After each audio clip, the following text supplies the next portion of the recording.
Crypto market update mga pare. Breaking news. So Solana pulled off something wild again pare. Hong Kong just approved their first Solana ETF. Sol Spot ETF by 21 shares 8A has been approved by the SEC sa US. So, ang question is, babalik na ba ang liquidity sa Solana? Pero bago natin sagutin yan, ano nga ba ang ETF? So basically, ETFs let traditional or retail get exposure to Solana nang hindi kailangan maglagay directly pare. Think of it like crypto access but stock market style pare. So now yung mga big institutions, yung mga may panglagay, join the party more easily.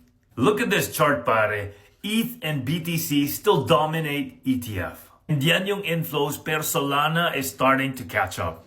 And yes, small pa in numbers pero early interest is building now, pare. And always remember, liquidity follows attention.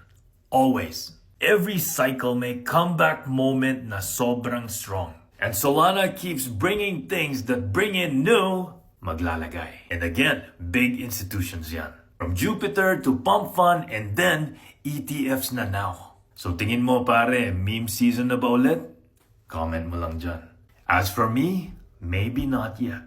Pero the sentiment is clearly warming up pare. So what do you think pare? Babalik na ba ang liquidity sa Solana? Pag-usapan din natin yan. Or baka mini pump na naman to before the next cool off. So malalaman natin yan kung McDonald's trader pa rin tayo or pataas na ang market. And mga pare, para may kasama ka sa crypto journey mo, sa pagsabay, sa pag-build, sa pag-grow, pag-share ng insights, mag-join ka na sa The OG Collective. Sa Blue Up lang yan, libre lang, wala kang babayaran.